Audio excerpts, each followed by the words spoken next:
Mesdames et messieurs, je suis heureux que nous nous retrouvions aujourd'hui pour cette avant-dernière séance du cours Expérience et vérité.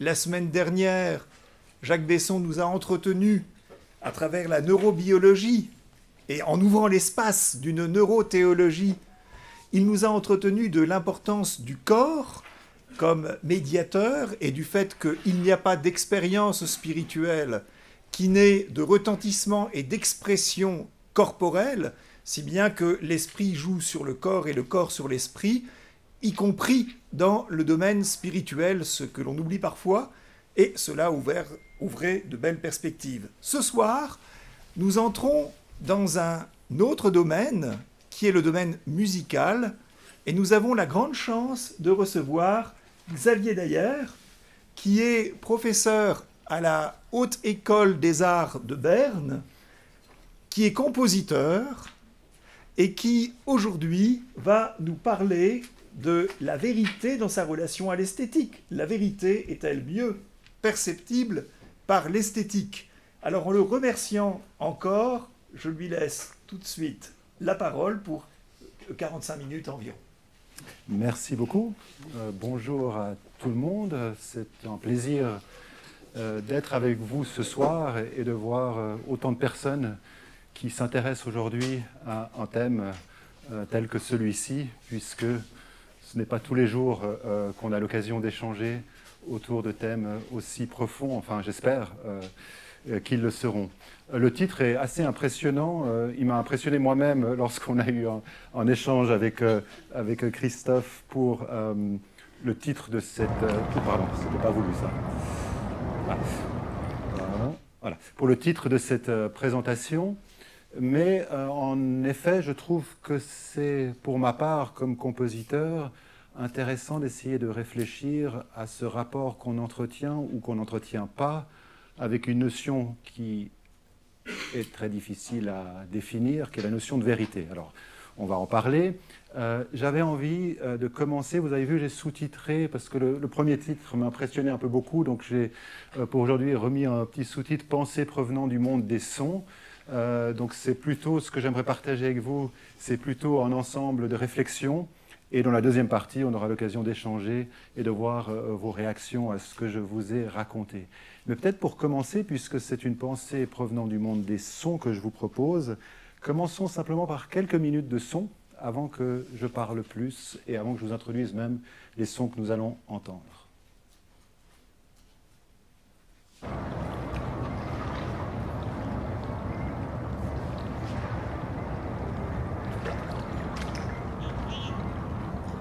It's a calm morning.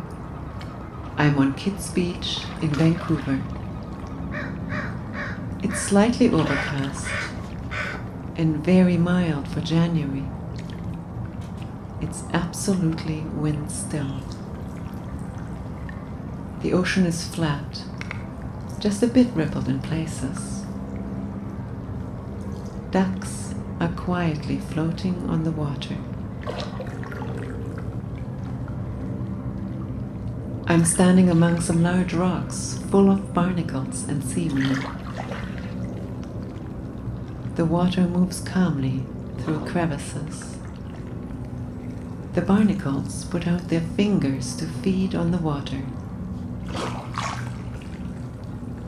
The tiny clicking sounds that you hear are the meeting of the water and the barnacles. It trickles and clicks and sucks and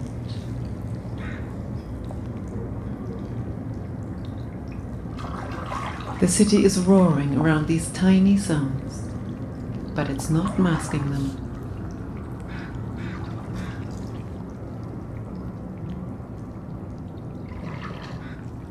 I could shock you or fool you by saying that the soundscape is this loud.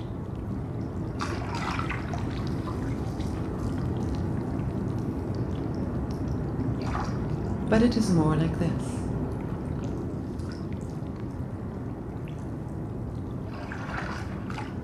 The view is beautiful.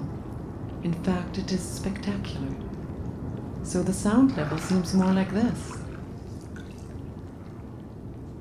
It doesn't seem that loud.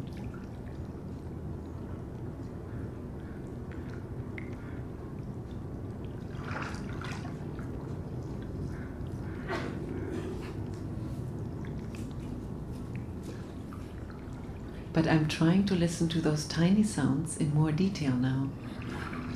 Suddenly, the background sound of the city seems louder again. It interferes with my listening. It occupies all acoustic space, and I can't hear the barnacles in all their tininess. It seems too much effort to filter the city out.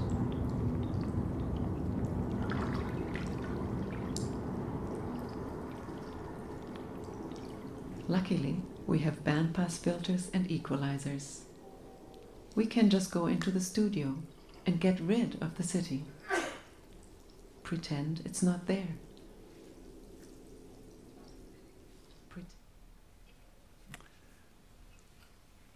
Je pense que ce premier extrait, en tout cas j'espère, parle déjà du rapport entre la vérité sonore et l'esthétique. Puisque, pardon, une autre vérité sonore, puisque vous avez cette compositrice qui s'appelle Hildegard Westerkampf, qui est une compositrice d'origine allemande, mais qui a vécu à Vancouver, qui vit encore à Vancouver, dont le nom est ici, Hildegard Westerkampf, qui a écrit cette pièce en 1989, qui est ce qu'on appelle un paysage sonore. Et je trouve très intéressant comment cette compositrice nous met tout de suite en relation avec le fait qu'elle-même, en tant que compositrice, joue avec une réalité, on pourrait dire une vérité, qui est extérieure à elle, qui sont les sons que nous entendons.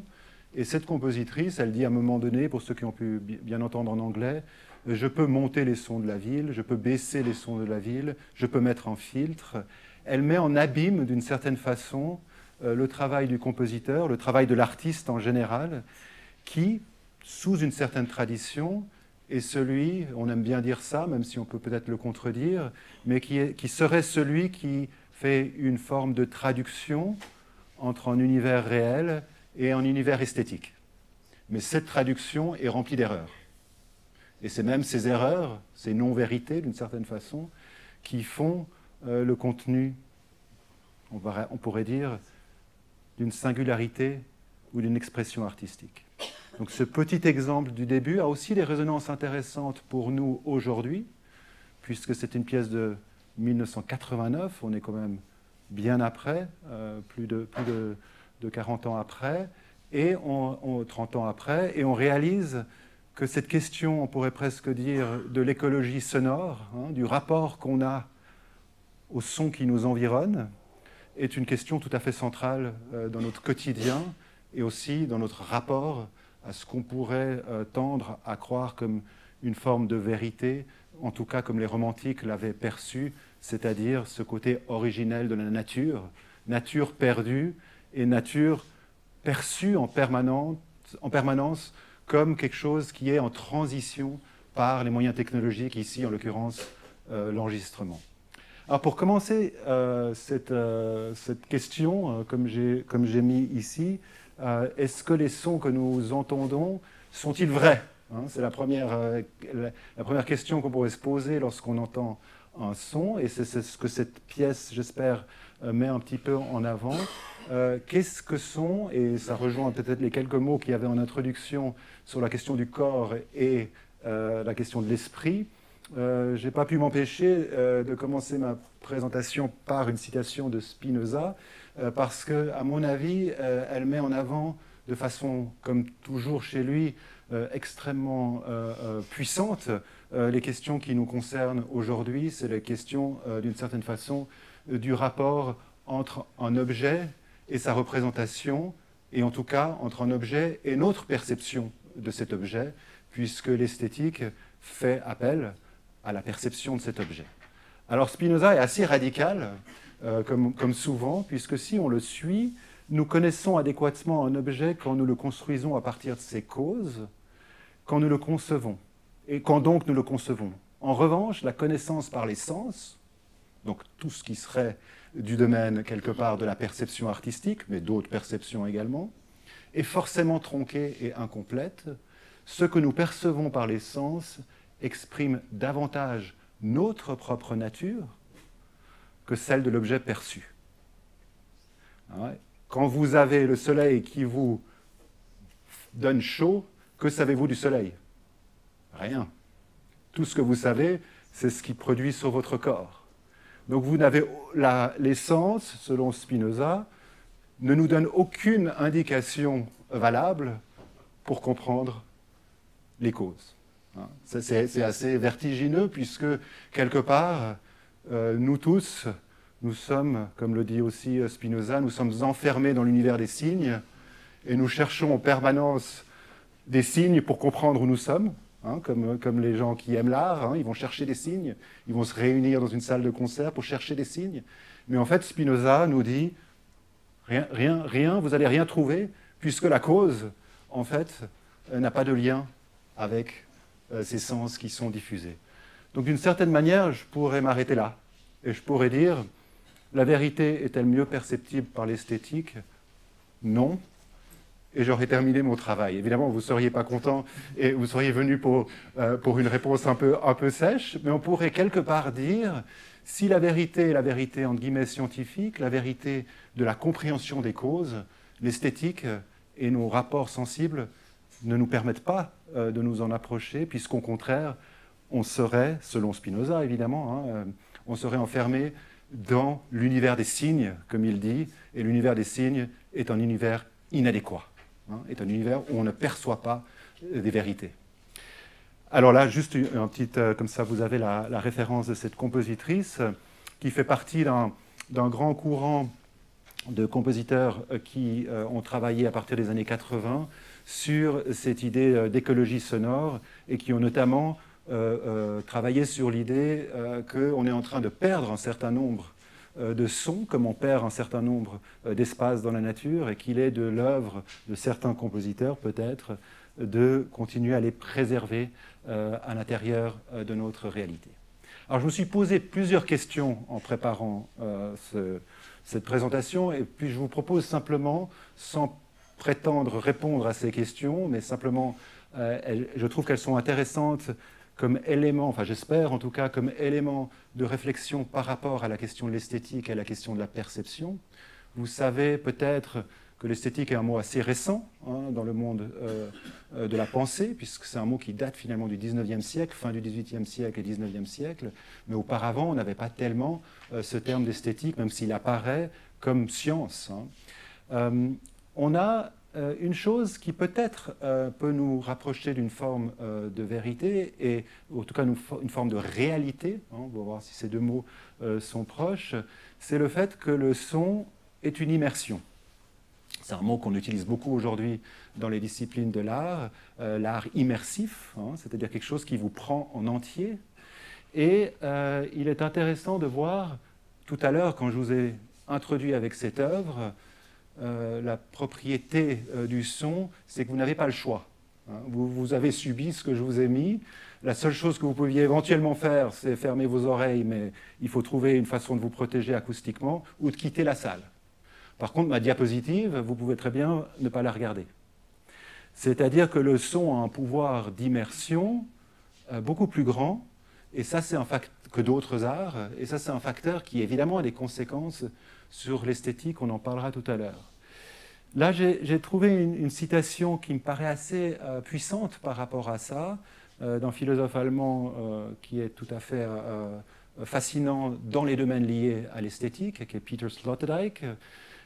Et il dit, là, dans une traduction que j'ai faite de son texte en allemand, qui est une conférence qu'il a faite sur la musique à Lucerne en 2005, et il dit que l'oreille est incontestablement l'organe directeur de l'approche humaine du monde, et ce déjà à un moment du développement de l'organisme,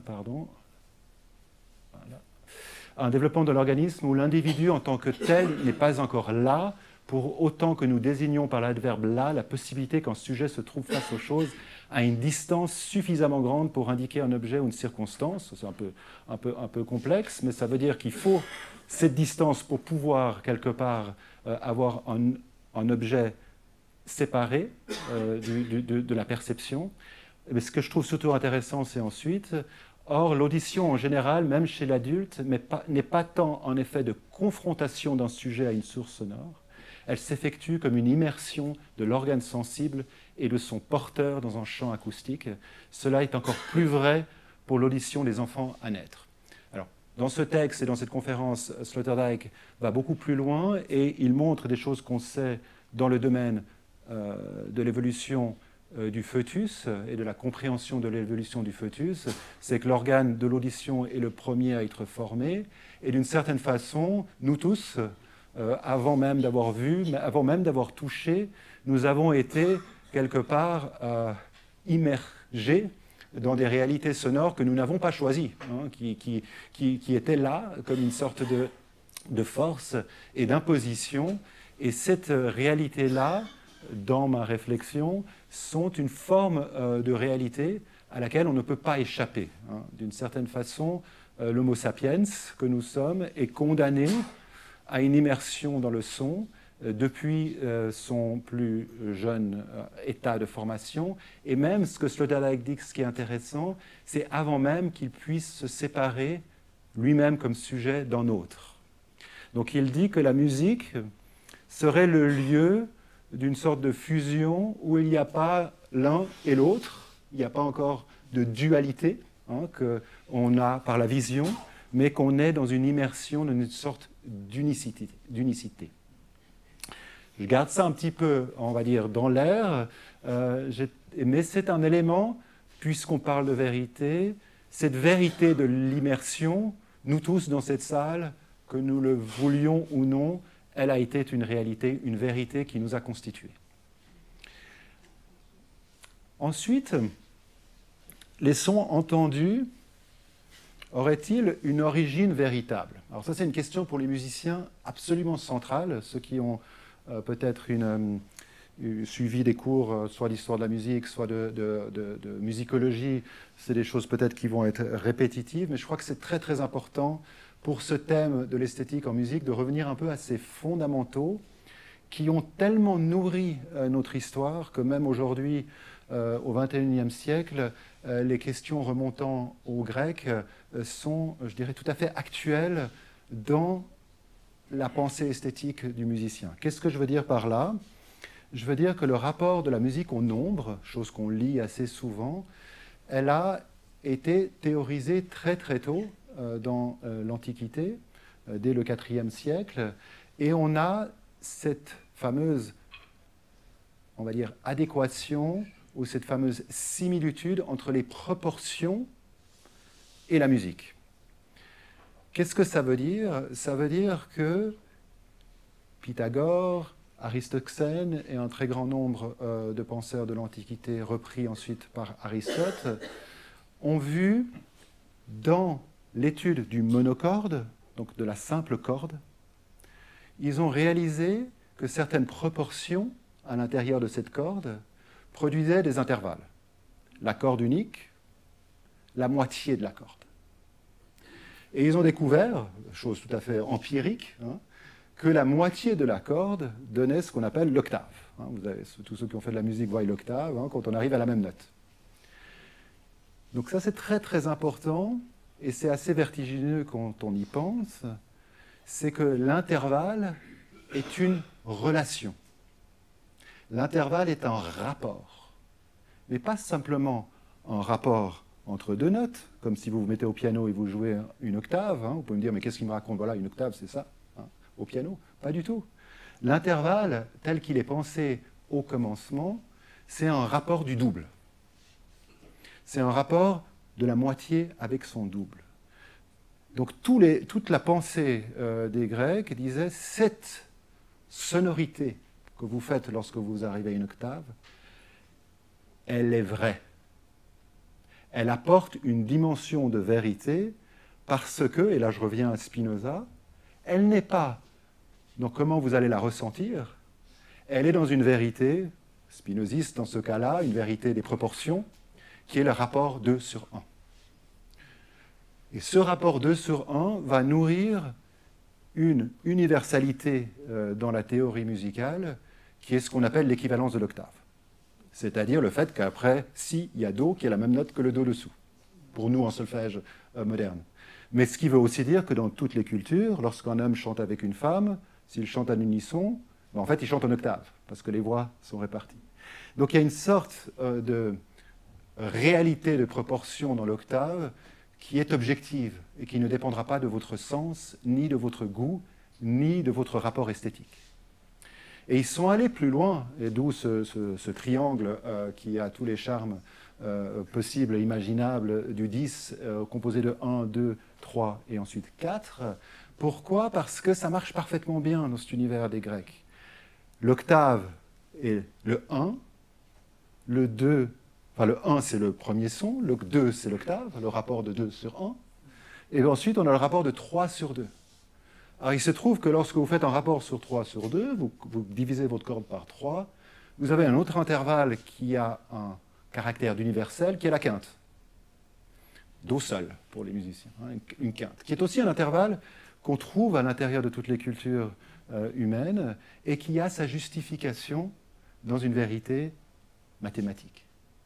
Donc vous voyez la concordance entre un plaisir des sens et une vérité qu'on peut observer de manière empirique.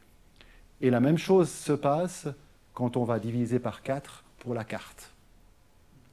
Magnifique système, défini par Pythagore, repris par Aristote et repris par beaucoup d'autres.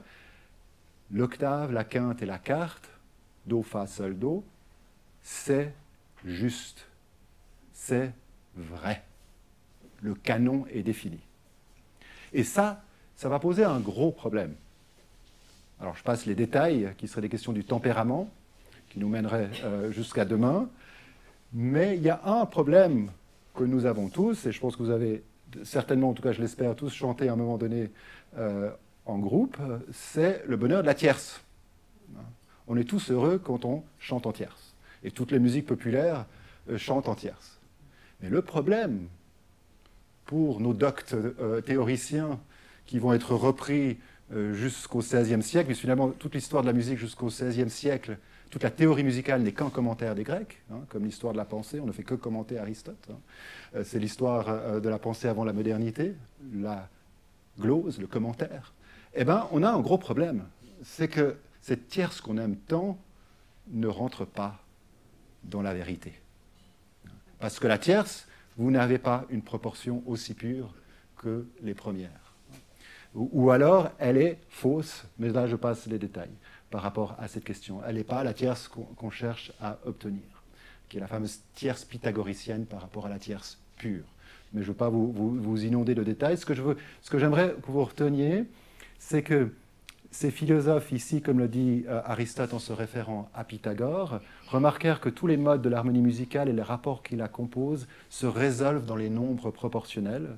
Ces philosophes remarquent que tous les modes de l'harmonie musicale et les rapports qui la composent... Ah oui, ça c'est juste, j'ai répété, pardon, la même phrase. Mais vous voyez. Hein. Et vous avez ensuite, dès le début, vous retrouvez ici, chez Sextus Empiricus, qui commente dans la philosophie des sceptiques cette pensée d'Aristote, et il dit, les pythagoriciens ont l'habitude de dire tantôt tout ressemble au nombre, tantôt de prêter ce serment des plus fondamentaux, non par celui qui nous a donné la tétrarchis, donc c'est ce chiffre de 10, qui contient la source et la racine de la nature toujours fluide, et ils entendent Pythagore qu'ils ont déifié. Donc il y a une sorte de nature un peu ésotérique, si on veut, hein, derrière ce chiffre 10 et ce chiffre des proportions, qui a nourri l'histoire de la musique, et qui est, si on veut, comme je l'ai dit, est-ce qu'il y aurait hors de nous, hors de notre perception, une sorte de nature véritable, hein, c'est la pensée un peu platonicienne, si on veut, une sorte de vérité qui nous serait éloignée, qui ferait que nous entendons les chiffres, ou nous entendons les nombres de manière juste et de manière proportionnée. Serions-nous prédéterminés à la consonance? Grosse question hein, pour les musiciens.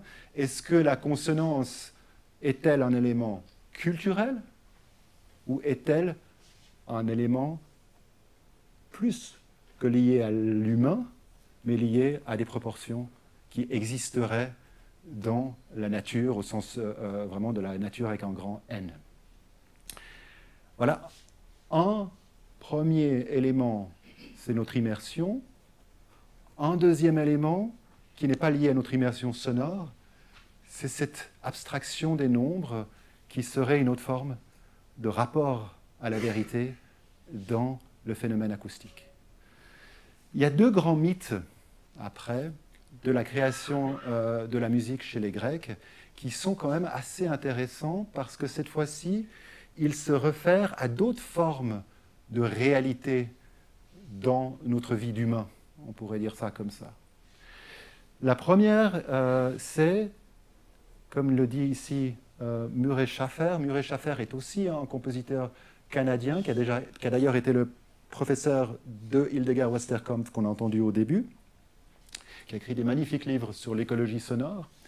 Et lui-même dit dans ce texte The Music of Environment qu'il voit deux grands fondamentaux dans les mythes de l'origine de la musique. Et ce que je trouve intéressant, c'est qu'il y en a un qui se réfère à cette vision pythagoricienne et un autre qui se réfère à la question des émotions. Parce que vous avez remarqué, jusqu'à présent, je n'ai pas parlé de notre système émotionnel. J'ai dit on était en immersion, on était sans pouvoir, comme le fœtus, je reçois. Je suis dans un premier niveau de connaissance où je ne fais que recevoir les éléments, ou alors je crois que tous ces éléments ont une organisation qui m'échappe. Ça, c'est un peu les premiers éléments de ma présentation.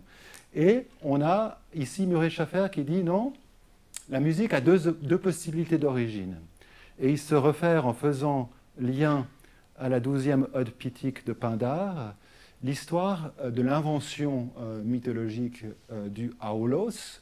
Le aulos grec est un mélange entre la flûte et le hautbois, un instrument qui est très très thématisé dans la théorie musicale grecque. Et il dit qu'en fait, Athéna a inventé cet instrument qui est tellement important en entendant les cris déchirants des sœurs de Méduse après que Persée ait tué la Gorgone. Donc là, c'est la musique naissant du drame. Gros chapitre. Gros chapitre, parce que c'est la musique comme transfert de notre système émotionnel. Donc plus du tout des proportions, plus du tout de la question de savoir si c'est un rapport 3/2. La musique sera vraie, c'est d'ailleurs dans cette musique-là que se situe la plupart de l'écoute de nos contemporains, elle sera vraie si elle m'émeut. Toute musique qui ne m'émeut pas est une musique sans intérêt. Il faut que l'œuvre d'art soit une forme de stimulation sensible sur mes parties externes pour que j'aie des frissons, pour que j'aie des émotions, et quelque part, plus j'en ai, plus l'œuvre est de qualité. Moins j'en ai, plus l'œuvre est faible. Ça, c'est le système, on pourrait dire, de quantification capitaliste de l'émotion, par la quantité de frissons que vous allez ressentir sur vos parties sensibles. Et là, vous êtes très très loin de Pythagore. Pythagore, il ne s'intéressait pas du tout à savoir si vous allez avoir plus ou moins d'émotions, mais par contre, les Grecs avaient une pratique de la musique, on va dire, dionysiaque et émotionnelle, mais dans leur système, elle était bien inférieure à celle que j'ai décrite auparavant. Et on voit qu'Aristote fait une séparation très très claire entre une musique pour les doctes, pour ceux qui ont accès à l'univers des proportions, et une musique qui est une musique de manipulation, une musique qui sert à instrumentaliser l'apprentissage. Alors ça, c'est super intéressant parce qu'on le trouve déjà chez les Grecs anciens, la musique comme élément d'éducation. Vous créez le nouvel être humain par la musique. Et Aristote, déjà, il voyait le pouvoir de ça. Parce qu'il voyait à quel point la formation musicale permettait, par la répétition, par l'intégration des formules toujours les mêmes, de créer des personnes qui vont être plus élevées ou moins élevées à l'intérieur des hiérarchies sociales. Et finalement, cet élément-là, il perdure jusqu'à aujourd'hui. Si nos gouvernements continuent à financer des hautes écoles de musique, des conservatoires, c'est qu'ils ont toujours en tête, c'est bon pour l'éducation, hein, c'est bon pour élever nos jeunes à un niveau qui va les former vers quelque chose de supérieur. Donc on a cette idée fondamentale qui vient et qui parcourt l'histoire par, et je reviendrai après là-dessus, par une forme de pouvoir de la musique. Deuxième grand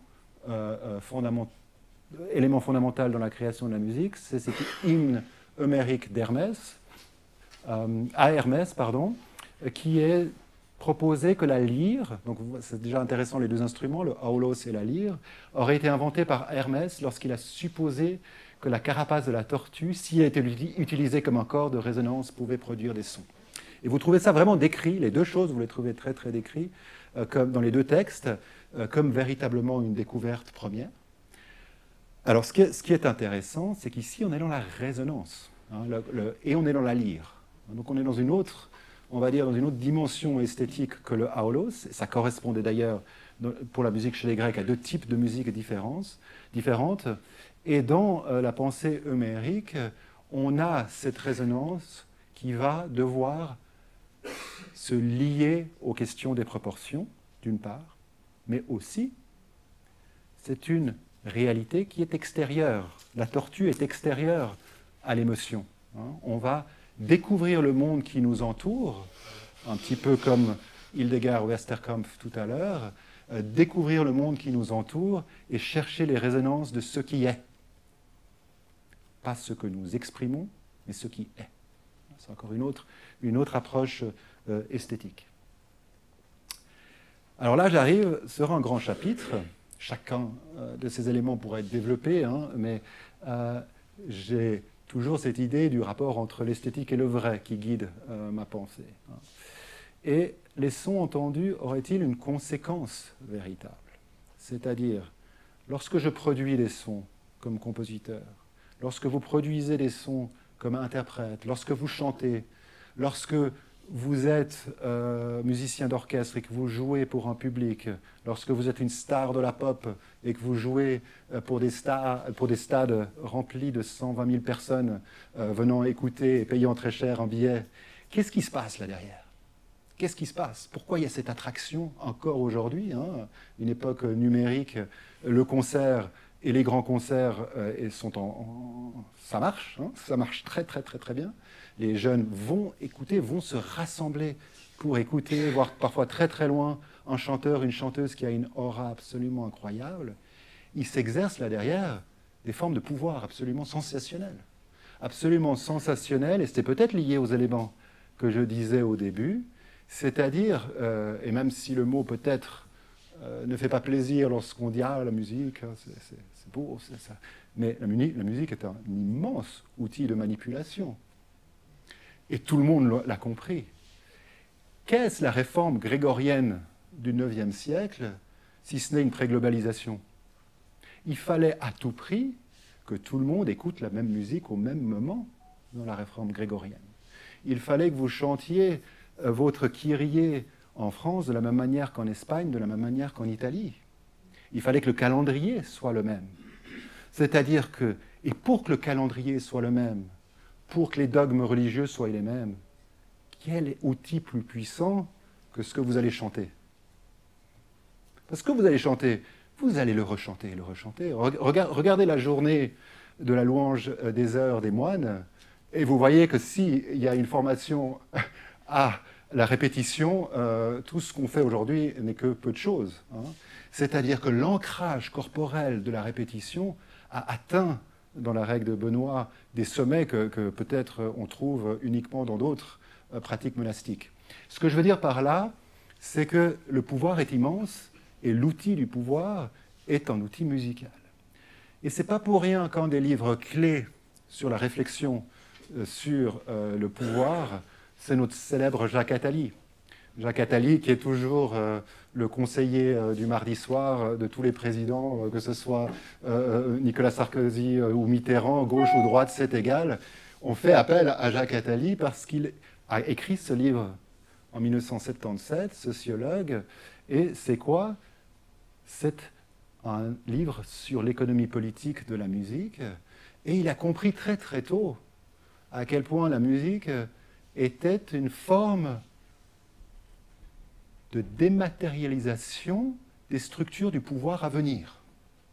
Ça paraît un peu sophistiqué ce que je dis là, mais je vais m'expliquer. Vous voulez changer un système. Prenons le XVIIIe siècle. Hein. Vous avez l'idéal de la démocratie d'un système républicain. Vous voyez le temps que ça a pris. Hein. Les têtes qui sont tombées, les régimes parlementaires qui échouent, c'est pas facile. Par contre, allez voir une forme sonate chez Beethoven ou chez Haydn. Vous avez déjà, de manière musicale, l'idéal démocratique qui est à l'œuvre. Pourquoi? Parce que le motif, tel qu'on l'a véhiculé dans l'histoire de la musique, il est soumis à une forme de démocratisation, à une forme de dialectique, comme disait Hegel à la même époque, pour créer cet élément fécond qui est le débat démocratique.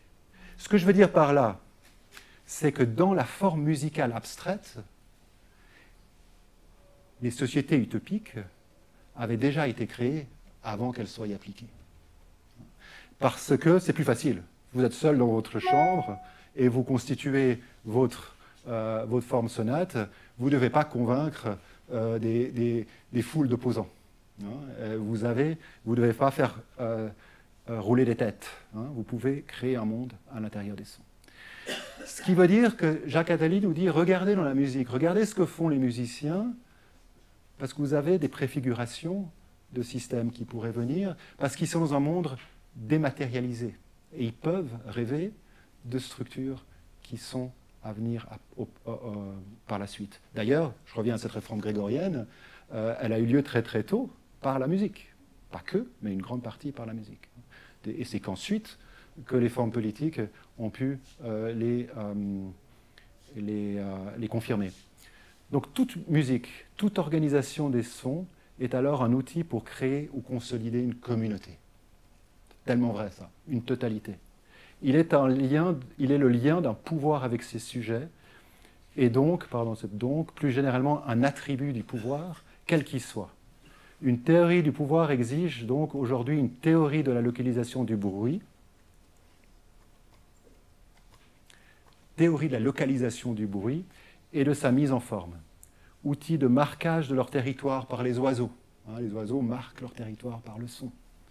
Le bruit s'inscrit dès son origine dans la panoplie de la puissance. Les animaux, toute l'éthologie a très très bien compris que le son est un véhicule pour mettre les limites avant les bras, ou avant le combat, d'une certaine façon. Équivalent à l'énoncé dans l'espace, il indique les limites d'un territoire, les moyens de s'y faire entendre et de survivre en y puisant sa nourriture. Et Rousseau également avait déjà anticipé cette chose en disant soit qu'on recherche l'origine des arts, soit qu'on observe les premiers crieurs. On voit que tout se rapporte dans son principe aux moyens du pouvoir à la subsistance. Donc cette question du crieur qu'on trouvait déjà chez Rousseau me paraît intéressant. Peut-être juste encore, avant d'aller plus loin, par rapport à cette question d'Attali, je regarde juste l'heure, parce que je prends un peu plus de temps, donc je vais essayer d'aller un peu vite pour qu'on ait le temps de la discussion après.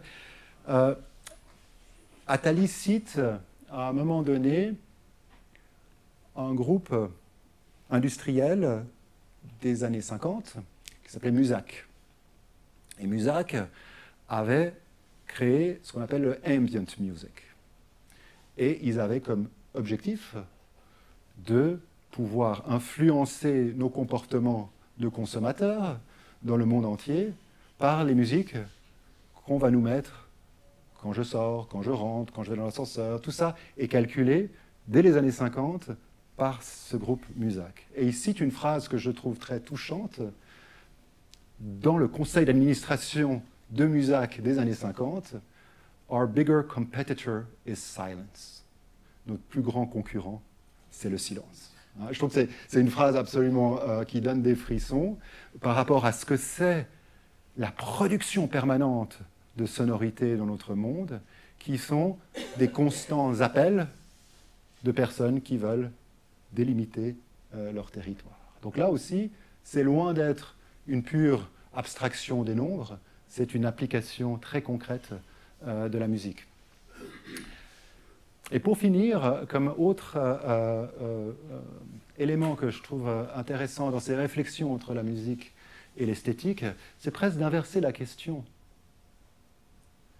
La vérité serait-elle mieux cachée par l'esthétique? C'est-à-dire, qu'est-ce que c'est cette vérité en fait? Là, j'ai parlé, pendant la première partie de ma présentation, d'une vérité au sens soit spinoziste, soit platonicienne, c'est-à-dire des formes, dans le sens des chiffres et des nombres, ou d'une vérité au sens des émotions que nous ressentons, des vraies émotions, ou une vérité au sens du pouvoir que nous exerçons sur l'autre. Mais la vérité est aussi la laideur. La vérité est aussi la vie quotidienne, dans ce cas-là, de moins esthétisante. Et là, on trouve à partir du 19e siècle, et ça c'est très intéressant, et le même Peter Sloterdijk le fait remonter en François-René de Chateaubriand, avec cette question de la déchristianisation à la fin du XVIIIe siècle et au début du XIXe siècle. C'est très très intéressant de voir que c'est à ce moment-là que se crée le mot d'esthétique. C'est-à-dire la sécularisation s'accompagne d'une nouvelle énergie qui est mise dans quelque chose qui n'est pas religieux, ou qui est pour Chateaubriand religieux, mais on le verra de manière assez nouvelle, mais qui serait le plaisir esthétique. Donc une sorte de compensation du sentiment religieux auquel a contribué l'histoire de la pensée, on va dire, juste pour faire simple, jusqu'à la Révolution française, et pour faire perdurer le sentiment religieux, ce sentiment religieux doit vivre par l'esthétique. Il n'a plus d'autre possibilité d'être retransmis que par l'esthétique.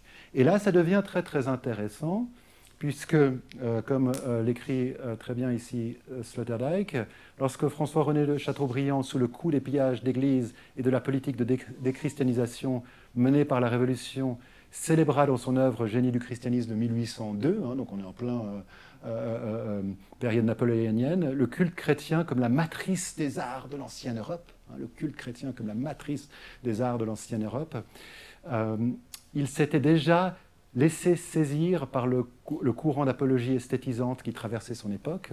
Le beau devait lui servir de justification de vérité de deuxième degré. Sa mission était de démontrer que le christianisme peut enchanter l'esprit aussi divinement que les dieux de Virgile et d'Homère. Ça, je trouve aussi, ça c'est une citation de Chateaubriand. Le christianisme peut enchanter l'esprit aussi divinement que les dieux de Virgile et d'Homère. Donc il y a une comparaison directe faite par Chateaubriand entre l'enchantement des dieux antiques et le christianisme. Et la belle religion s'inscrit depuis cette date dans la sphère des arts. Donc il y a une entrée du religieux dans la sphère des arts. Alors, si on pense au XIXe siècle, c'est évident. Regardez, toute cette musique religieuse du XIXe siècle qu'on continue à chanter et on se rassemble là autour avec un élément d'appartenance de la vieille Europe avec ses valeurs esthétiques autour du requiem de Brahms, autour du requiem de je ne sais pas qui. C'est vraiment le lieu de rassemblement de quoi? C'est le lieu de rassemblement de cette idée qu'on a une sphère des arts qui devient le lieu de l'expression. Et là, c'est de nouveau Nietzsche, dit Sloterdijk, et je trouve que la formule est tout à fait belle. On voit sur les t-shirts souvent sans la musique, la vie serait une erreur. Nietzsche, c'est la phrase plus. Mais celle-ci est peut-être plus intéressante par rapport, ou peut-être un petit peu moins connue que celle qu'on voit imprimée sur les t-shirts. Si nous avons l'art, c'est pour que la vérité ne nous fasse pas périr. Ça, je trouve que c'est assez fort. C'est justement cette vérité a changé de camp, d'une certaine façon, par rapport à ce que je décrivais auparavant. C'est-à-dire qu'elle n'est plus dans le camp de quelque chose soit de transcendant, soit une réalité dans les formes. réalité dans les formes au sens des causes de ces formes, mais elle se situerait à partir du XIXe siècle. Cette esthétique nous sert à subir une vérité qui est un grand désenchantement, en fait, d'une certaine façon. C'est tout à fait saisissant, aujourd'hui, avec la distance, de voir le romantisme comme une manière de lutter contre le désenchantement du monde. Début de la société industrielle, et je reviens sur mon thème de la nature perdue du début par Hildegard Westerkamp, cet enregistrement de la nature et ce fait de nous dire, mais moi je peux faire ce que vous voulez, maintenant je peux mettre un filtre, je peux mettre plus fort, je peux mettre moins fort. Cette vérité extérieure, elle est sous ma puissance, comme le dirait Attali, sous ma puissance peut-être éphémère de compositrice dans son cas-là. Eh bien, on a au XIXe siècle, dans le romantisme, une sorte de volonté par l'esthétique de cacher une vérité qui ne convient peut-être plus à ce qu'on aimerait qu'elle soit. C'est ce qu'on appellerait le désenchantement du monde. Alors que faire à partir de là, que faire à partir de ce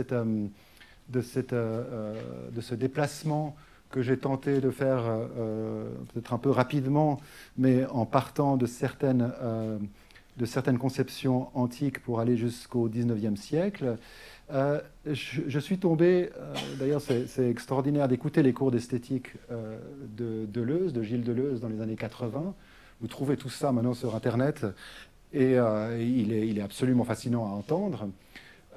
Et il y a un moment donné, il ne parle pas de musique ici, mais il y a un moment donné où je trouve qu'il y a quelque chose qui peut-être peut nous faire redescendre un petit peu de tous ces paramètres, vérité contenue dans les formes, vérité qu'on cache par une esthétique qui serait un réel enchantement. Et il parle de Cézanne. Alors Cézanne, c'est un peintre absolument fascinant, parce que Cézanne, il a fait des pommes. Et quelque part, Deleuze nous dit, à cet endroit-là, c'est le fait de la pomme. Donc, ça paraît peut-être un peu drôle ce que j'ai dit, ce que je vais dire là, mais c'est que Deleuze nous fait ressentir que le travail ici de l'artiste, en l'occurrence de Cézanne, c'est peut-être simplement de prendre un objet humblement et d'essayer de le comprendre. Et dans ce sens-là, il cite Lawrence qui dit à la fin de sa vie, pourrait dire pour Cézanne, j'ai compris la pomme et un ou deux pots. Pas plus. Cette immensité du rapport à la vérité, à l'esthétique, étant tellement impossible que cette approche de Deleuze par Cézanne a l'humilité, on pourrait dire, de remettre notre réflexion à ce qu'on pourrait appeler un pur niveau phénoménologique. Alors je reviens à ces sens. C'est-à-dire, qu'est-ce que c'est qu'une pomme? Mais pas de se poser la question des proportions et des autres, ni de notre ressenti devant une pomme, mais de faire une lente méditation d'une vie, c'est le cas de Cézanne, sur une pomme. Et il dit, voilà, si quelqu'un, à la fin de son existence, a déjà compris ce que c'était une pomme, Deleuze nous dit, c'est déjà pas mal. Voilà. Sur quoi je terminerai ces quelques mots. Je crois que je suis un peu dans les temps. Voilà. Et je vous remercie beaucoup pour votre attention. J'espère que ce n'était pas trop chaotique. Et on pourra continuer après une pause avec une discussion. Ah, tout à fait. Voilà. Et je pense que vous avez...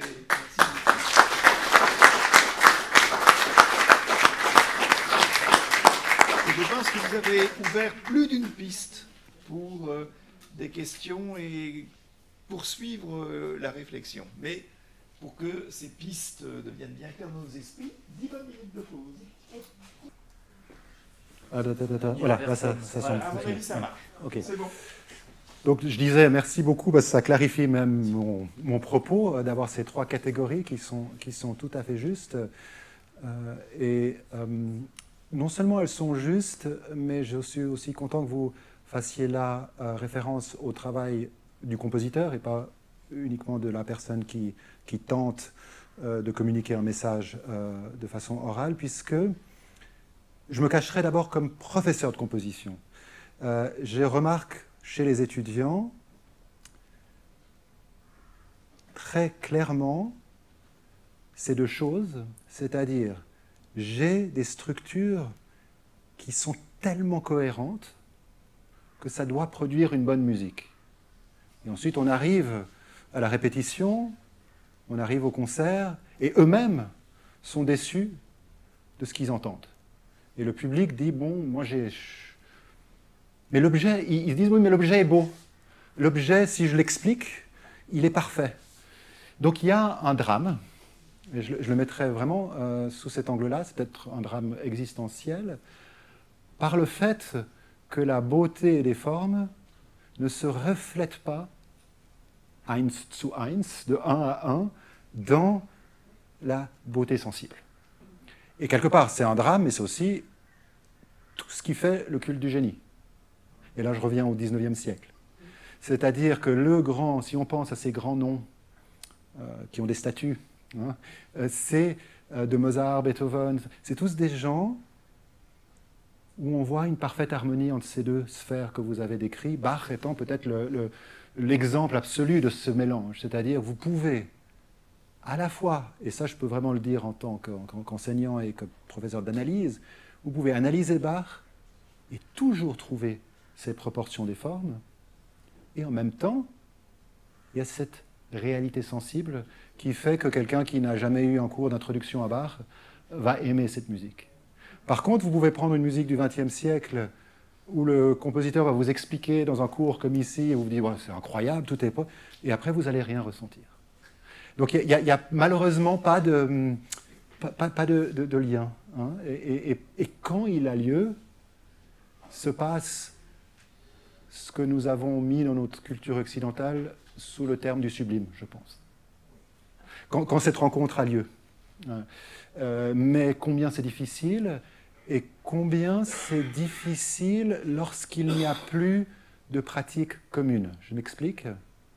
Dans le langage de Bach, dans le langage de Beethoven, le monde sensible était organisé par des sons partagés. Tout le monde écoutait la même musique. En tout cas, tout le monde qui était autour de Leipzig, ou autour de Köthen, ou autour de ces villes allemandes où Bach exerçait. Aujourd'hui, l'énorme diversité des sources font à la fois la richesse de la multiplicité des points de vue dans laquelle nous vivons, mais la quasi-impossibilité de trouver un langage commun structuré qui va nous permettre d'accéder à ce sublime qu'on avait encore, on va dire, jusqu'à la moitié du XIXe siècle.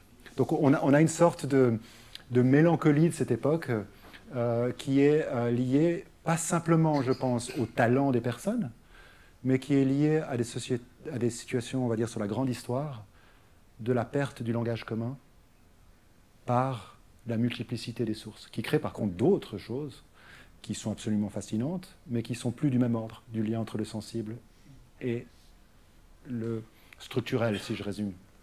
Et est-ce que ça voudrait dire qu'il faudrait renoncer ou mettre de côté le plaisir? Je pense à un musicien en particulier, je pense à Maurice Ravel, dont Yankelevitch aimait à dire que chez Ravel, il y avait le plaisir pur du son, de la qualité dans la ligne mélodique. On prenait un pur plaisir à l'éprouver. Alors chez Ravel, c'est intéressant parce que il y a l'affirmation passionnelle avec le boléro, qui est une forme aussi de, comment dire, le boléro de Ravel est une forme peut-être d'expression du monde industriel, libéral, capitaliste qui est le nôtre, et peut-être une façon de l'évoquer, peut-être, mais en tout cas, clairement, on peut sentir une sorte d'exaltation quand on écoute le boléro de Ravel, ou être horrifié en disant c'est maléfique, c'est ce que disaient les premières auditrices en particulier. Mais quand on écoute d'autres choses, comme le tombeau de Couperin par exemple, il y a une sorte de qualité pure du son qui offre, qui suscite un plaisir par soi. Alors, est-ce que le rapport de la musique au plaisir est nécessaire, indéfectible, indissociable, ou non? Et pourquoi? Alors, en tout cas, moi, je ne me mettrai jamais dans la position de répondre à cette question, de répondre à ce que doit être la musique. Oui. Parce que je pense que c'est toujours dangereux quand quelqu'un s'estime avoir l'autorité de ce que devrait être la musique. Par contre, là, vous avez un point qui me paraît très intéressant, c'est ce qui serait le rapport au sonore et le rapport aux structures. Oui. Il y a dans la musique française un rapport à la sonorité qui est multiplié chez Ravel, qui existe aussi chez Debussy, mais qui existait en fait déjà chez Couperin. Prenez une chose très simple. Vous êtes dans la rue et quelqu'un joue à l'accordéon Bach. Vous avez des gens incroyables qui jouent parfois Bach. C'est Bach. Vraiment. S'il joue bien, même si c'est l'accordéon, vous avez quelqu'un qui arrive sur une grande scène et qui joue sur un Steinway du 19e siècle, Bach, Andreas Schiff, c'est Bach. Alors certains puristes vous diront « Oh, c'est pas le Bach qu'il faut sur le clavecin et tout ça », mais pourquoi? Parce que Bach est dans cet idéal de la première catégorie que je décrivais, c'est un musicien des proportions. C'est indéniable. Et donc, que ce soit un piano, un accordéon, si vous, interprète, vous restituez les proportions, vous avez l'œuvre. Mettez du Couperin sur un autre instrument que le clavecin, vous avez perdu, allez, 60% de l'œuvre. Il reste quelque chose, mais toute la poétique de Couperin est intimement liée, elle est connectée à son interprétation. Et ça, c'est quelque chose qui va dans le sens d'une connexion entre le son et le fond, qui est très typique de la tradition française, qu'on peut trouver aussi, je pense, en littérature et en philosophie, alors que dans la tradition plus germanique, on a quelque chose qui est resté, c'est ce que disait d'ailleurs Rousseau sur les traditions du Nord et gothique, parce que les lettres sur la musique française de Rousseau sont fascinantes, on a quelque chose où le Nord reste attaché aux formes pures et reste médiéval. Et Rousseau attaque les formes nordiques en disant « vous n'êtes que obsédé par la structure », et Rousseau comme pré-romantique, aller vers le sens, et comme français, aller vers ce que je décrivais, c'est-à-dire les frissons. Et dans ce sens-là, je mettrais Ravel du côté du sensuel, tout simplement. Du sensuel, c'est-à-dire d'un effet qui ne passe pas par une réflexion sur les formes. Mais Bach est aussi un sensuel, c'est là où il gagne sur tous les terrains. Donc je pense que le génie de Bach est absolument indéniable à ce niveau-là, en tout cas dans les catégories qu'on a décrites. Alors, les questions viennent, une question au fond, puis ici et là. Bonsoir, merci pour cette micro.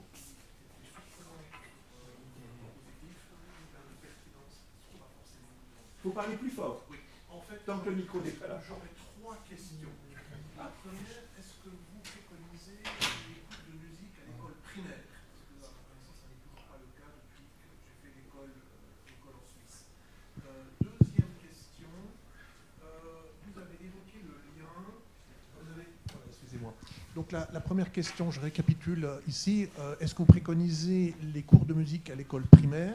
Deuxième, vous avez évoqué le lien, vous avez parlé de la manipulation musicale en termes politiques, vous avez évoqué le conformisme grégorien, vous avez parlé du lien entre la démocratisation au 19e siècle avec la musique. On a aussi le cas de Wagner, qui va un peu dans le sens opposé de la démocratisation, enfin on pourrait le percevoir comme ça. Donc ce lien entre musique et politique, est-ce que c'est un lien, une relation, disons, est-ce que c'est un exhausteur de goût ou est-ce que finalement c'est une orientation du goût? Ça c'est le point qui peut-être rejoint un peu la question du professeur Waterloo. Et la troisième question, la culture arabe, elle a une tendance un peu à diaboliser la musique, notamment sur le cas de la flûte, dont on voit les effets avec le serpent. Est-ce que de ce côté-là, alors bon, le son, la vibration, est-ce que vous avez quelques éléments de réflexion par rapport à ceci? Merci. Alors, j'essaie de répondre le plus rapidement possible. La première question, évidemment, oui. Je préconise l'étude de la musique partout. Et ça peut paraître contradictoire avec une petite pointe d'ironie que j'ai peut-être mise sur la question de la formation, de la façon dont on veut reproduire. Il y a un conformisme dans la formation. Mais pour ça, je suis obligé, et ça rejoint une discussion qu'on avait à la pause, d'aller un tout petit peu dans Spinoza, mais rapidement, j'essaie de le faire rapidement. Il y a chez Spinoza l'idée du deuxième niveau de connaissance, c'est au moment où vous n'êtes plus victime uniquement de ce qui vous arrive, mais où vous créez une relation, je le fais très simple, vous créez un rapport et vous composez à deux un nouveau rapport qui est vous et l'extérieur. Et je pense que dans ce sens-là, l'apprentissage de la musique, c'est la meilleure entrée dans ce deuxième niveau de connaissance, parce que vous apprenez un deuxième rapport qui est vous et l'instrument. Et ce rapport-là, il peut être fécond et non manipulateur pour un grand nombre de rapports différents. Donc je pense que dans cette dimension-là, l'étude de la musique est absolument une voie vers la liberté. Pour la deuxième question, il faut juste me rappeler le... Ah oui, alors Wagner, je serai là jusqu'à demain. Ce que j'aimerais juste dire, parce que c'est très complexe en fait, quand on regarde de près. Il ne faut pas oublier que Wagner était dans les barricades de Dresde avec Bakounine. C'est-à-dire que Wagner, c'est l'idéal républicain. Et un grand combattant. Alors on a tendance, à cause du Troisième Reich et ainsi de suite, à toujours le mettre dans un... Mais si on le met dans les échelles du XIXe siècle, et que si on relit les textes du jeune Wagner, cet idéal de la République, c'était totalement acquis pour lui. Bayreuth, c'est le premier théâtre qui se veut démocratique. Il n'y a plus de loge royale. Hein. Tout le monde, il a inventé la salle de cinéma avant l'heure.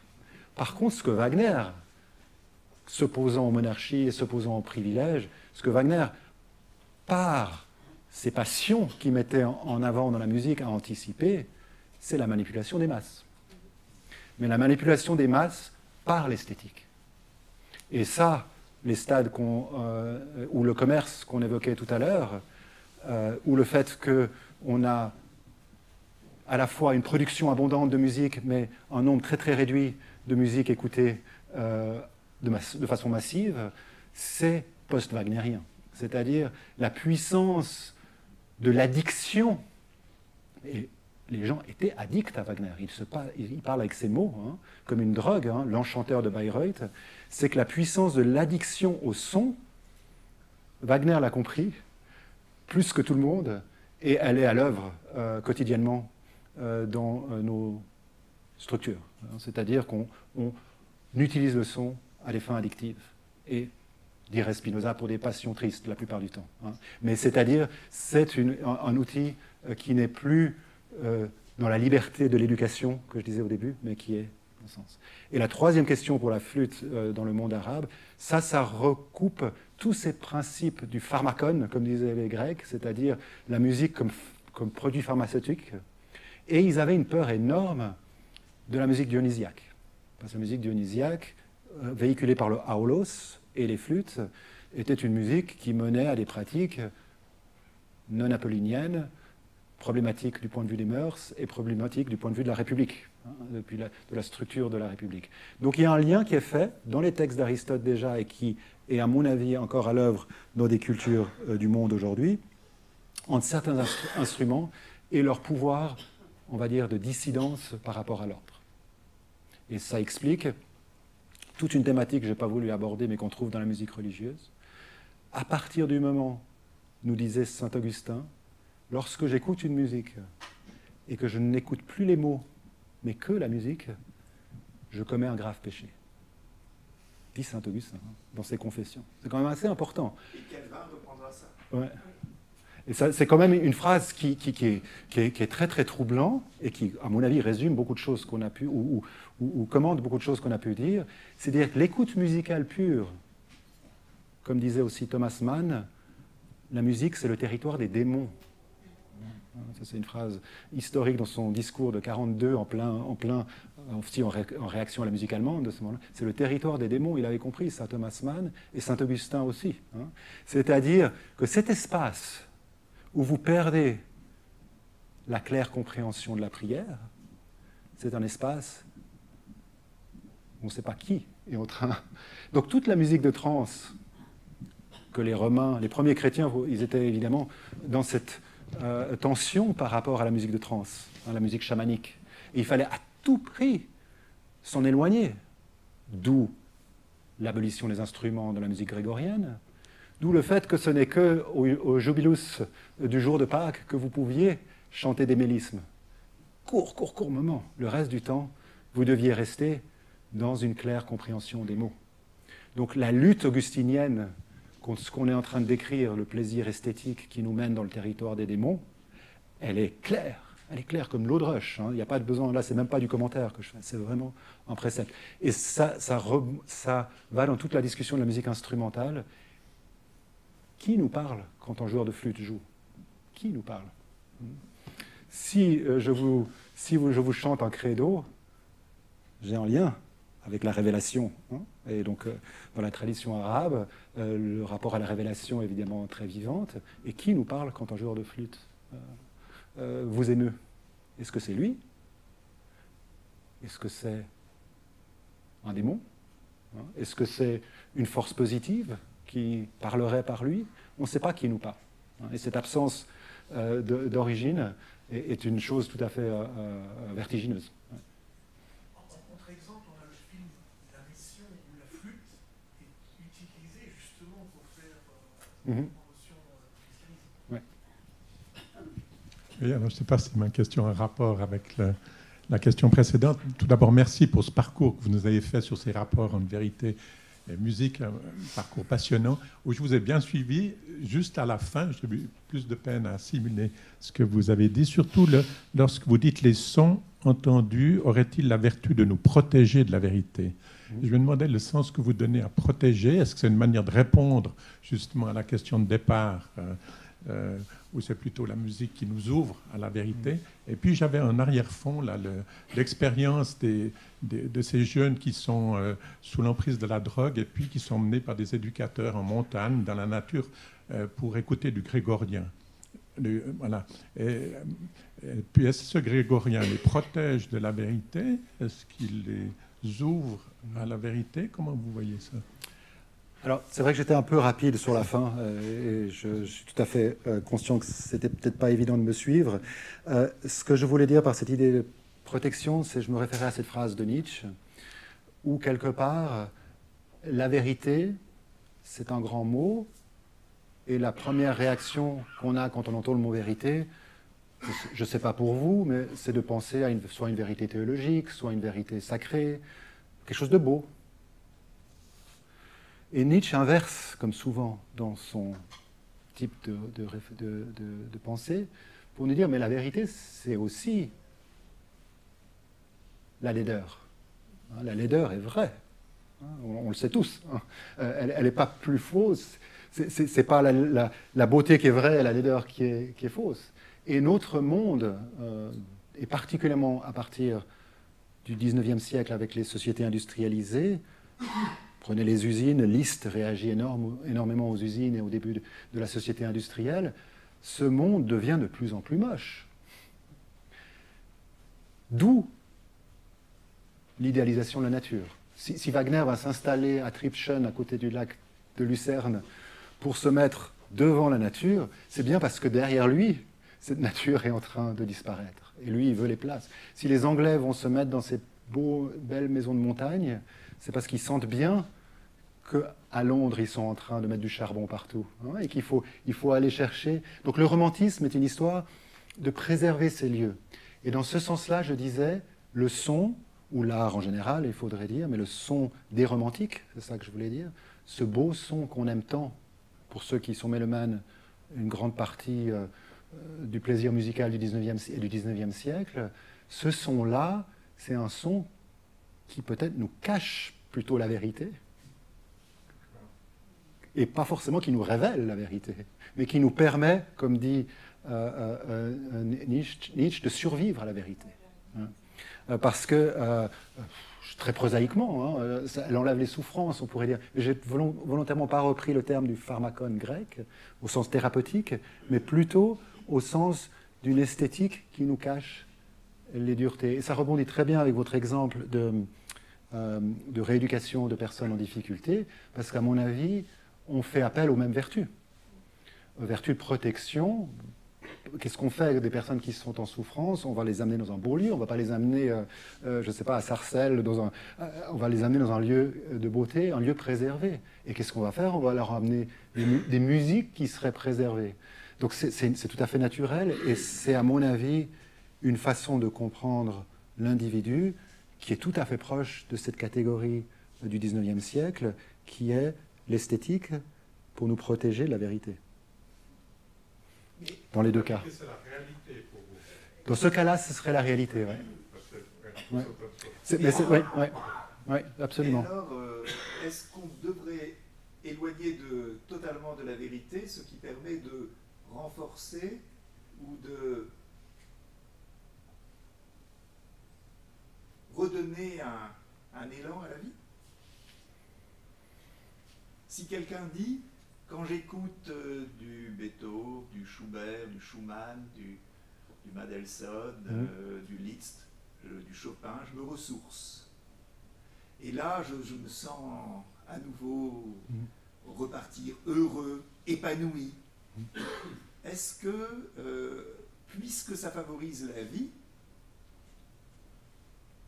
est-ce qu'on ne pourrait pas poser l'hypothèse que ça a un rapport avec la vérité? Oui, au sens... Alors, c'est le problème avec le mot vérité. Oui. Parce qu'on vient de voir réalité, vérité. Oui, j'ai hésité de commencer par donner ma définition de la vérité, mais je trouvais ça très, très prétentieux. Donc, je me suis dit, je vais vous faire écouter quelque chose où on voit simplement que cette vérité est liée à la personne qui la manipule. Mais dans ce que vous dites, ce qui me paraît très, très important, c'est à partir de quel moment ce plaisir esthétique est créateur de joie, au sens de Spinoza. C'est-à-dire, si ce plaisir esthétique produit de la liberté, produit des joies, mais évidemment, on est dans ce rapport que je décrivais tout à l'heure, c'est-à-dire que vous, moi, vous créez avec Mendelssohn, avec Beethoven, un deuxième rapport qui est un rapport productif. Mais absolument. Qui voudrait enlever toute cette énergie qui sont les énergies vitales. Si ce rapport-là commence à être un rapport qui est un rapport de servitude, de dépendance,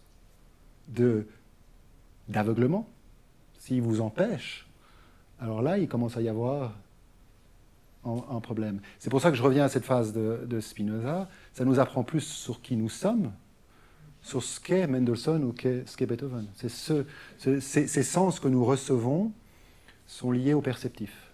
Et donc, il faut réussir à, quelque part, et là, peut-être, je ne sais pas si c'est une réponse, mais je pense qu'il faut réussir à re-questionner ce perceptif. Parce que si on est enfermé uniquement dans le perceptif, en fait, on est victime. C'est comme ça que je dirais. Et là, il y a quelque chose qui nous rend peut-être heureux momentanément, hein, mais c'est une situation qui n'est pas libre. Parce que ce bonheur, on n'est pas en possession de ce bonheur. Voilà. J'ai juste une question par rapport, effectivement, on adore de se laisser enfermer dans la belle musique du 19e. Mais on est quand même quelques-uns à essayer de comprendre la musique contemporaine. Et c'est comme dans l'art, il faut un petit peu grandir dans cette mouvance. Et très souvent, dans mon entourage, on dit c'était très intéressant. Mais au fond, j'ai ressenti aucune émotion. c'est quelque chose que j'entends tout le temps quand on sort d'un... Et moi donc. Oui, alors vous, j'ai dû entendre votre musique, mais très honnêtement, en ce moment, je ne sais plus laquelle vous créez. Vous, en tant que créateur de musique, en ce moment, comment vous envisagez en fait ce rapport de bonheur, d'émotion quel est votre souci en ce moment par rapport à votre création? Ou bien est-ce que vous pouvez nous apprendre d'avoir plus d'émotion dans la musique dissonante? J'aimerais bien apprendre ça, pour être plus heureuse. Je parle pas de la vérité, je sais de moins en moins ce que c'est la vérité. Oui, moi aussi. Peut-être pour répondre, j'aimerais revenir à la citation que j'avais faite, je crois que c'est la deuxième, par rapport au foetus et au fait que notre écoute est immersive.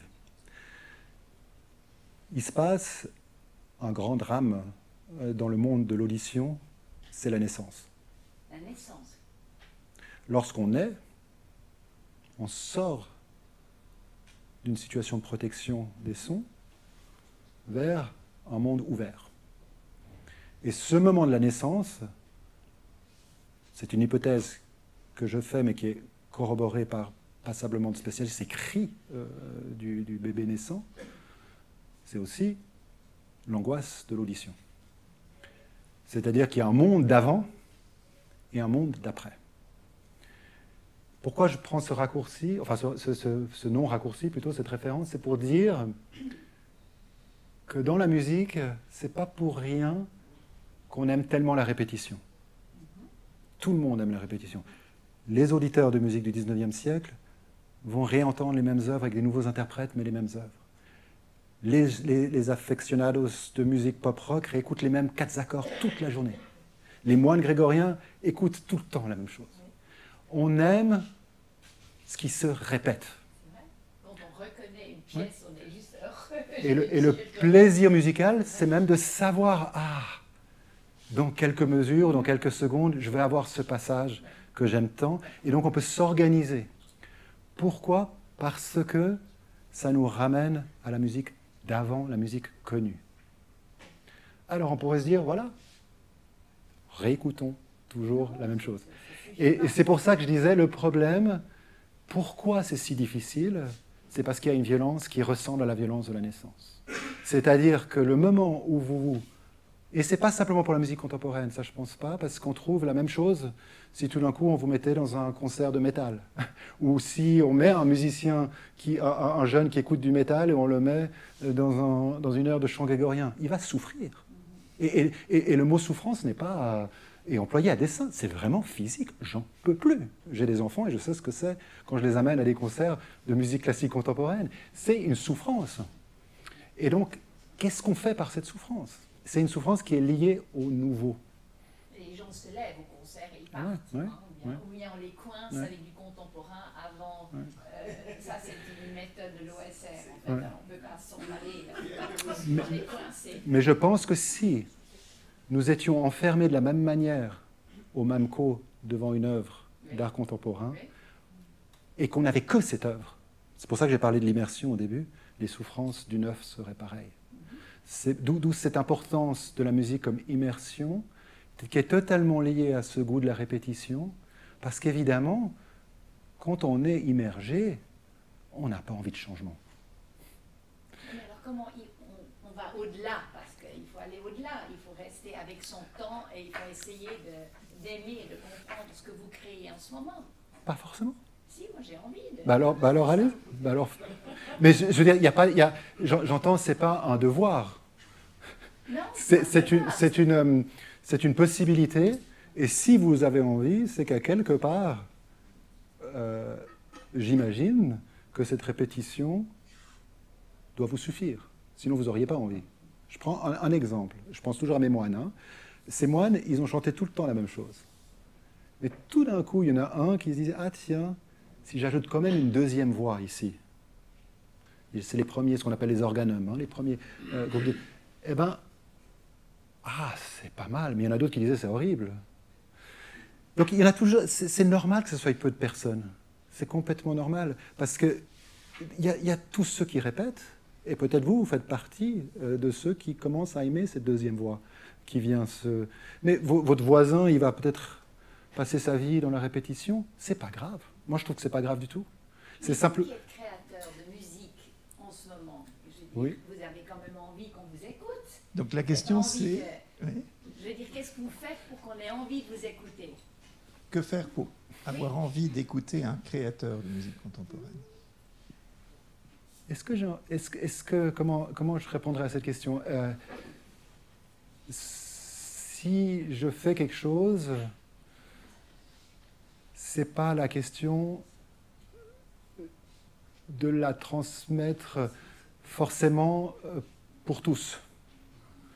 Alors dès qu'on dit ça, il y a une sorte de méfiance en disant « Ah, mais du coup, vous vous excluez ». Non, c'est simplement une conscience qu'il y a des phénomènes dans l'histoire de la pensée qui ne peuvent pas être immédiatement compris de tous. Pourquoi est-ce qu'on demande à l'art d'être compris de tous très vite? À cause de ce que je décrivais tout à l'heure, c'est-à-dire cette religion de l'esthétique. C'est cette raison-là, c'est parce qu'on a mis dans l'art les vertus autrefois du religieux qu'on se dise, mais il faut que ça soit compréhensible. Sinon c'est des gens qui font des choses, qui communiquent pas et c'est dangereux. Mais non, c'est des processus lents, des processus, certains vont disparaître, certains vont rester. Il n'y a pas d'obligation à la nouveauté. Je crois que l'obligation à la nouveauté est venue par d'autres paramètres, mais je ne crois pas que c'est l'art lui-même qui le nourrit.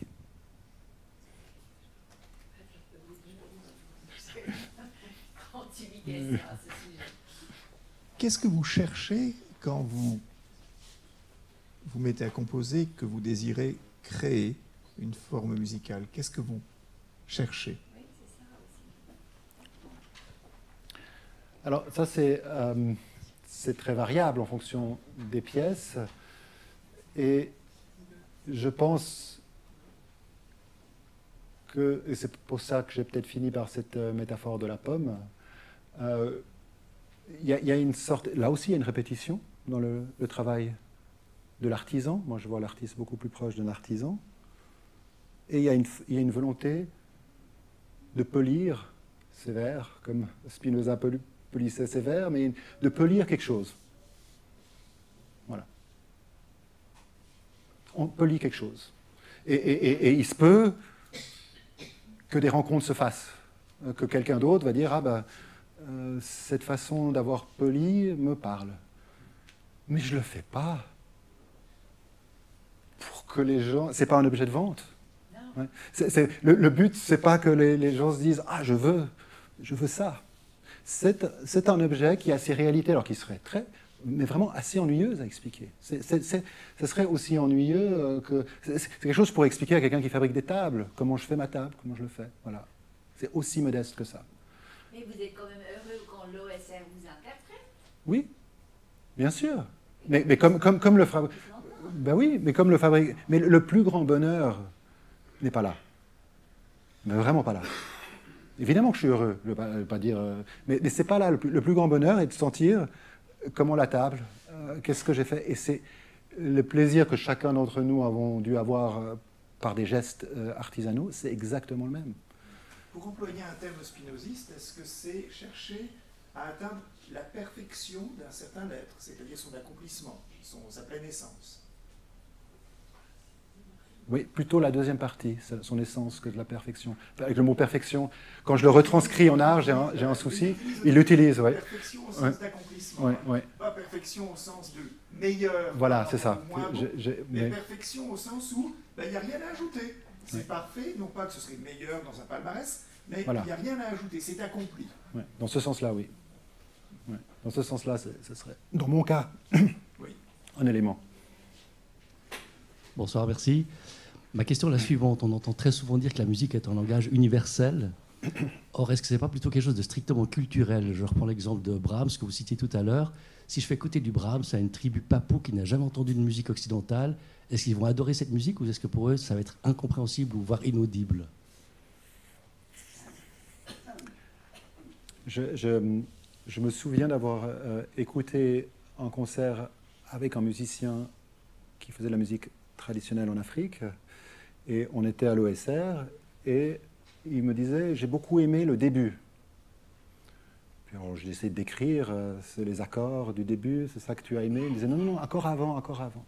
Et j'ai mis un moment pour comprendre que ce qu'il avait aimé, c'était l'accordage. C'était ce moment qui était pour lui fascinant, parce qu'il n'y avait pas d'auteur dans ce sens-là, auteur A-U.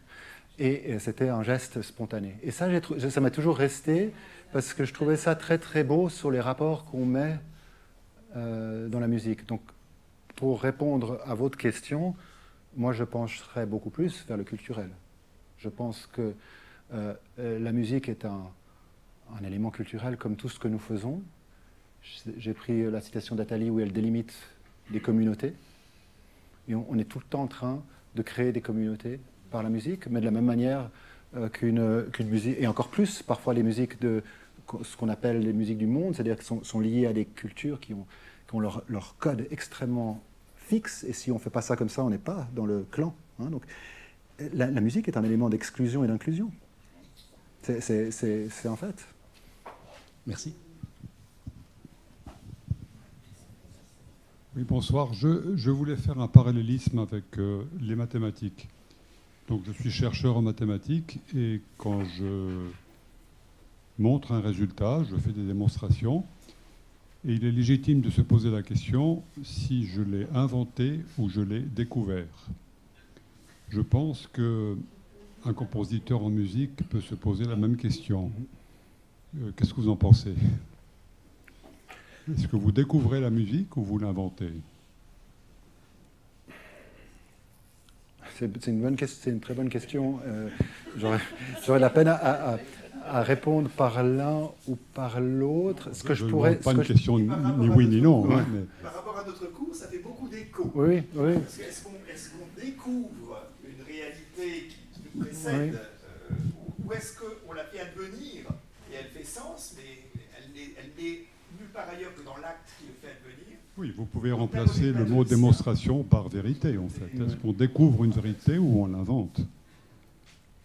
Peut-être c'est le côté, une réponse un peu helvétique, mais j'ai l'impression qu'on serait entre les deux dans le cas d'un compositeur. J'entends par là, si je pense à la pratique d'un compositeur, il y a une immense partie qui est déjà là, mais vraiment une immense partie. Donc la proportion de ce qui est... Le simple fait d'écrire sur une portée, c'est déjà d'utiliser 2000 ans d'histoire de la musique. Donc c'est des choses que je n'ai pas inventées. Le fait d'écrire pour un violoniste, je peux lui écrire n'importe quoi, c'est un violoniste qui a toute sa culture et je ne l'ai pas inventé. Donc il y a une partie, mais je dirais pratiquement les 100%, c'est des choses qui existent. C'est déjà existant. Et le compositeur, c'est celui qui va les assembler.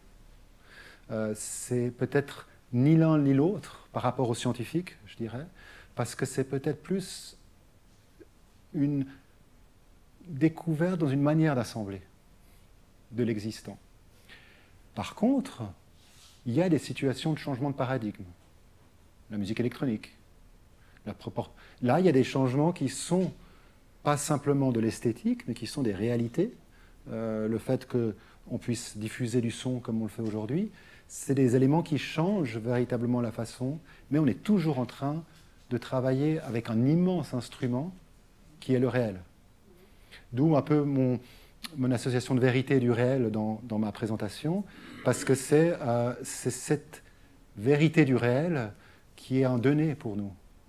Je pense beaucoup de ce que je perçois des mathématiques, infiniment plus, même si je pense qu'il y a aussi cet élément, par le simple fait de faire référence à une histoire des mathématiques quand on veut trouver une nouvelle idée, mais je pense que la proportion est beaucoup plus grande encore dans les arts, de déjà donner. Ouais, c'est comme ça que je tenterai de répondre. Je ne sais pas si ça... Ouais. Je suis obligé de finir à 6 heures, hein, je ne sais pas... Ouais, ah oui, c'est ça, parce que je dois... Ça vient bien. Il est 6 heures. Ouais. Et donc, d'abord, pour commencer, une fois encore, nous vous remercions. Merci.